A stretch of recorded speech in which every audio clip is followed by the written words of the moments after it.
দরুদ পড়ে, এই দরুদ আমার কাছে ফেরেশতারা তার নাম, তার ঠিকানা সহ, তার বাবার নাম সহ আমার কাছে পৌঁছে দেওয়া হয়। সুবহানাল্লাহ বলতে পারলেন না?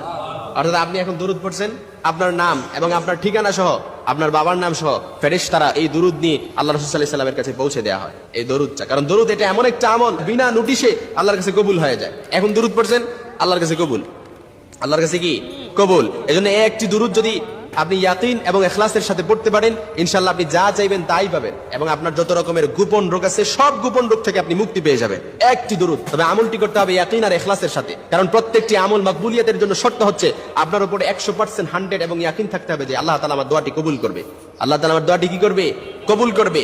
এজন্য একটি দরুদ আপনি যদি আপনাকে বলি যে গোপন রোগ থেকে মুক্তি পাবেন এবং কি যে কোনো আপনি যা চান তাই পেয়ে যাবেন, এজন্য এই দরুদটি এখনই শিখে নেন।